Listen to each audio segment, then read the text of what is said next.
it's nice to want these things, but we don't need these things like we think. We internally tell ourselves, I need, but we don't need it like we think. We're actually content without it when acceptance is at the core of everything. And that's where it's most misunderstood. People often interpret, who don't have OCD, you see this with a lot of OCD specialists who don't have OCD, they're like, yes, that makes sense. You can just relabel a thought OCD and then move on. That would make sense, just change brain. No. If you are so scared of something from the past, it's so tightly fused, you won't be able to create that gap, to create that shift. That's why that has been such a hindrance for so many people and is so misunderstood.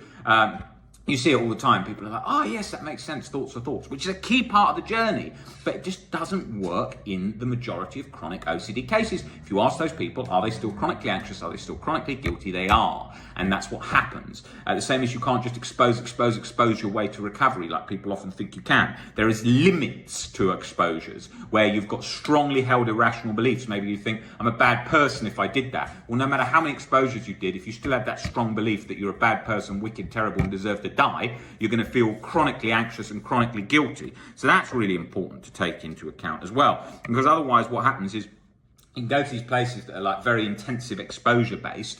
And yes, that works for a lot of people where the exposure was what was needed to get into it in the relation to their particular OCD situation. But for those where it isn't that, which is a large amount of people, then, or it hasn't shifted around that, because exposures worked hugely for me initially with lots of fears, but then for others it didn't. So it worked for those and then, great, amazing shift. And then bang, on another one, it was latched, right? So you can't rely on that. Exposures, yes, is a gold standard, but that word is overhyped gold standard. It's very important. What is an exposure? It's facing a fear. It's not rocket science. We've had it for thousands of years, facing a fear. But now we've got all these terms to describe what it is. But it's not like a miracle, because I can think of a million things with existential OCD that I couldn't get in with an exposure and I had to change my beliefs, and loads of fear stuff, especially with sensory motor that Nick talks about in depth on this channel.